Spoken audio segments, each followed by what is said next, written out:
This is the only movie in Korean film history made for those with truly twisted minds. It wasn't until I watched the shockingly extreme film that I truly understood what the pinnacle of a crime movie looks like. The highly explicit plot and brutal methods of the crimes made my spine tingle and my heart race even as I was writing this script. Today, I'm taking the risk of ending my commentary career to boldly dig into what can be called the crime movie ceiling of Korean cinema, the beast.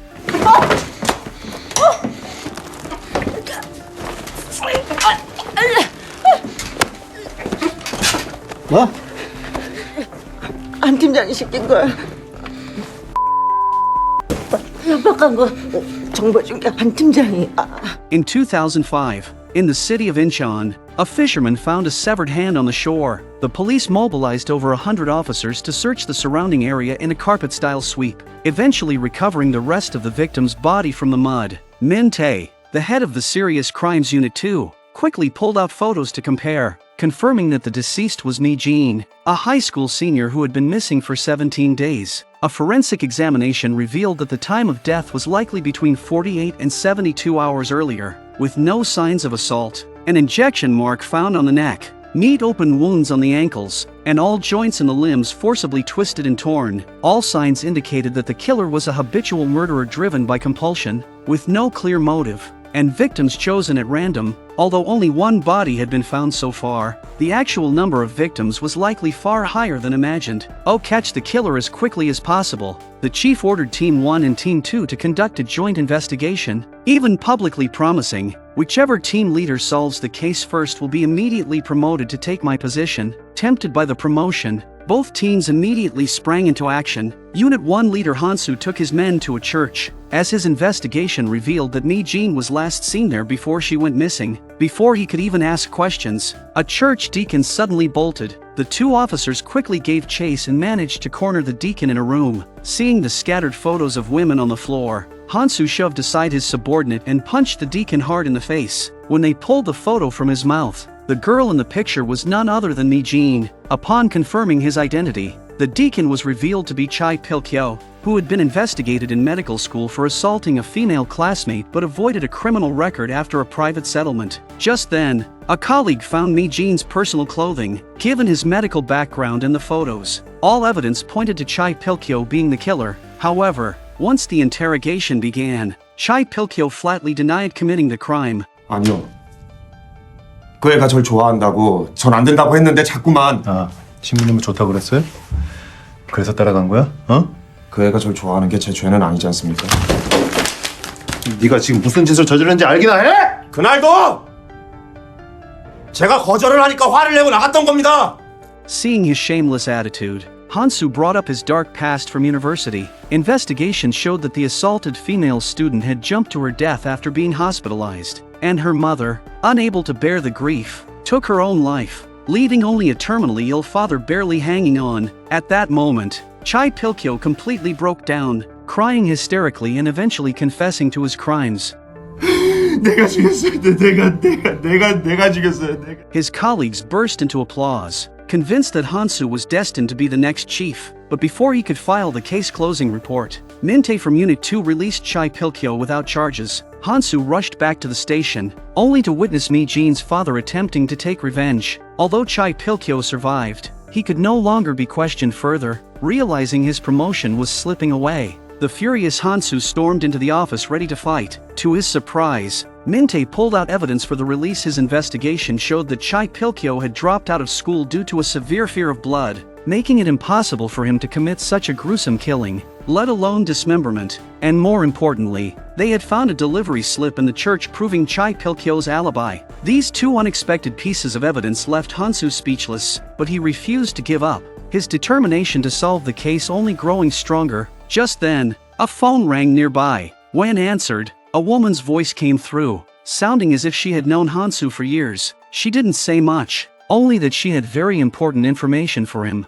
Hansu quickly went to the meeting place, but he had no idea that the moment he stepped out of the car, he would be walking into a trap with no way back. Meanwhile, in the car opposite, the woman watched Hansu and began walking toward him. Once Hansu got into her car, the woman, Chun Bei, drove him to the destination, From their conversation, it turned out she had been framed by the boss of a drug cartel, serving 3 years in prison, and today was her first day out. She had been one of Hansu's informants. When the car stopped, Shunbei said, "I saw the recent serial murder case on the prison TV, and by coincidence, a cellmate of mine actually witnessed me Jean being kidnapped." Hansu was stunned, but before they could talk further, another car suddenly appeared outside. Shunbei told Hansu to wait in the car while she approached it.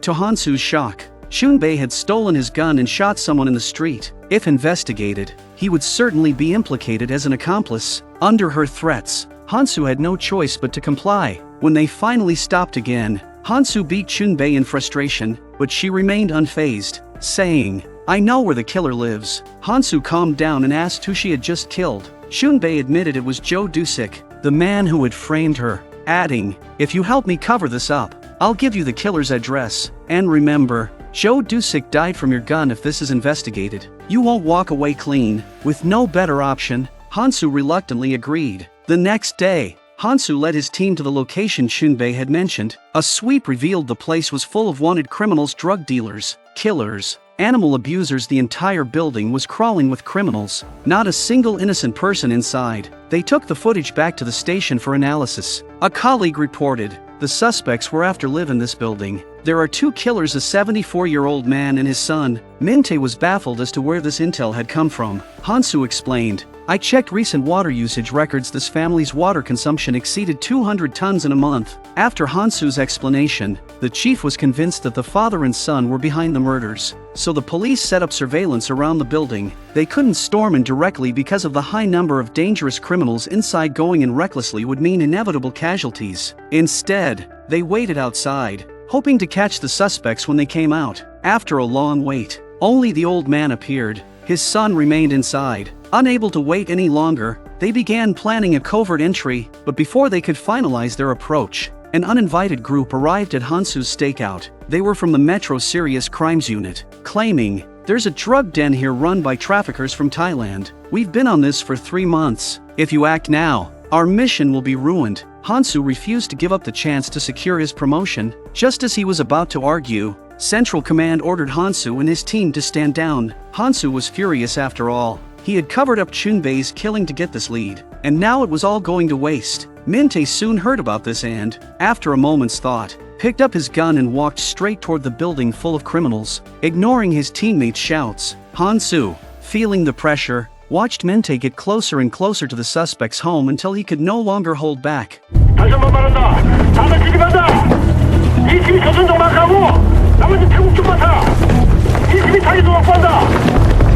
As soon as Minte reached the upper floor, a lookout blocked his path. Without a word, Minte attacked, setting off chaos. The entire building erupted, with criminals wielding all kinds of weapons, fighting the police with reckless abandon. The situation quickly spiraled out of control. Fortunately, the SWAT team arrived in time to subdue the chaos and bring the situation under control. Hansu and his team quickly rushed to room 502, smashing the doorknob with a hammer before storming inside with their guns raised. But to their surprise, facing the barrels of police weapons, Choi Chul-ji remained unusually calm, leisurely peeling peanuts and popping them into his mouth. When told to stand up, the towering man, a full 2 meters tall, cooperated without resistance and even raised both hands. Yet the faint smile tugging at his lips was a clear sign of mockery toward the officers in front of him. At that moment, Minte didn't notice this detail. He carefully stepped forward, ready to put handcuffs on Choi Chul-ji. Suddenly, the unexpected happened. Choi Chul-ji grabbed Minte in one swift motion and lifted him off the ground.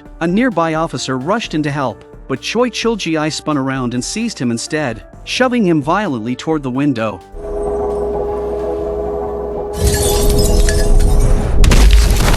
Hansu's eyes filled with rage and grief. The man who had just been killed was his most valued junior officer. Hansu began frantically searching the room. He was determined to find hard evidence of Choi Chul-ji's crimes to bring justice for his fallen colleague. Finally, inside a cabinet, he found a hidden door, but when he opened it, the scene inside froze him in place. A pitch-black room reeking of decay, severed human limbs strewn across shelves, blood-stained iron hooks in a row, coils of rope piled high, and the floor drain clogged with hair and fingernails. The entire room was like a personal chamber of horror. On the table lay neatly arranged cassette tapes. Hansu walked over and pressed play on the recorder, and the anguished screams of a young woman filled the air. Could these tapes all be the voices of victims? Shaken, Hansu turned to the blood-stained chair beside him. For a moment, he seemed to see a victim sitting there, hopeless and waiting for the end, while Choi Chul-ji, like a predator, watched with a twisted smile. The thought brought him to the verge of tears. How many people had to die in this room for the tapes to fill the table? A few days later, the forensic examiner, who was also Hansu's wife, gave the answer. Based on the blood type analysis from the room, there were no fewer than 30 victims. She also voiced her doubts. When I examined Choi Chul-ji, I found his body covered in scars, most of them dating back at least 20 years, which suggests long-term abuse since childhood. More importantly, both of his arms have severe burn damage that affected his muscle nerves, making it impossible for him to handle surgical tools for precise dismemberment. So, is it possible your investigation took the wrong direction from the start? Leaving the forensic room, Hansu's mind was consumed by her words. The image of Choi Chul-ji as a beast slowly shifted into that of an old man, and as his wife suspected, 2 days later the section chief brought back the lab report. The real killer was not Choi Chul-ji, but an elderly man still at large. The news sent shockwaves through the city. Families of the victims surrounded the police station in protest, demanding the killer be caught immediately. Under public pressure, the police held a press conference, with Hansu announcing a nationwide manhunt for Mr. Zhang, vowing, "We will capture the real killer in the shortest possible time." 2 nights later, Hansu rushed out after receiving an overtime call, completely unaware of the ghost-like figure of Mr. Zhang at the end of the hallway. Mr. Zhang arrived at Hansu's apartment door, used a signal jammer to bypass the lock, stepped inside, picked up Hansu's wife's clothing, inhaled deeply, then turned on the stereo at full volume. The music drew Hansu's wife from the bathroom. She stepped cautiously into the living room, scanning the area with tense eyes. At first she saw nothing unusual, but as she turned to leave, her gaze fell on a box of syringes on the table. Her instincts screamed danger. She grabbed her phone and ran for the door, but it was already too late. Mr. Zhang had marked her as his prey. That evening, Hansu went to confront Madame O, demanding, "Was it you who told Chunbei to ask me for drugs?" At first, Madame O said nothing, until Hansu snapped and grabbed her by the throat. That's when he learned the truth. It had all been orchestrated by Captain Minte. He had struck a deal with Madame O, using the search for the killer's accomplice as a pretext. If Minte could get her the drugs, she would tell him who had helped Chunbei with the murder that night. Now, Hansu realized he had been played from the start. As a consolation, Madame O gave him Mr. Zhang's address, saying, "If you can arrest him in time, the section chief's position will still be yours." Meanwhile, Minte received a report from an elderly man saying, "I haven't been able to reach my doctor friend for days, and today I saw a stranger leaving his home." The description matched Mr. Zhang. The police moved quickly, and Minte arrived at the victim's house. Hansu, armed with Madame O's intel, headed straight to Mr. Zhang's hideout, an animal clinic, with tables covered in syringes, a fridge full of drugs, and an old man preparing to kill. Strong and fit, Hansu easily overpowered Mr. Zhang until his legs suddenly gave out. During the struggle, Mr. Zhang had secretly injected him with a drug. It was succinylcholine, a muscle relaxant that would slowly paralyze him until he could no longer breathe. Mr. Zhang sneered, "Now, all I have to do is wait for you to lose consciousness. I don't need a reason to kill, I simply find it entertaining." Minte also arrived at the clinic. Hearing gunfire from the struggling Hansu, he crept in carefully, not knowing where Mr. Zhang was hiding. Hansu could barely move, feeling as though invisible hands were choking him. He sank to the floor, gasping. At that moment, Mr. Zhang pressed play on the stereo, and the familiar voice of Hansu's wife filled the room. The sound shattered Hansu's composure.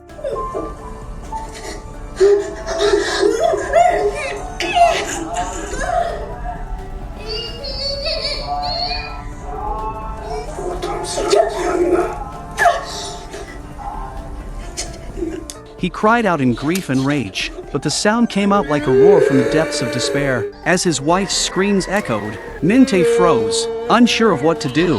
Hansu's fury boiled over. He raised his gun and fired wildly, one shot ricocheting and striking Minte, struggling to his feet. Hansu was determined to tear Mr. Zhang apart. Minte stumbled onto the rooftop.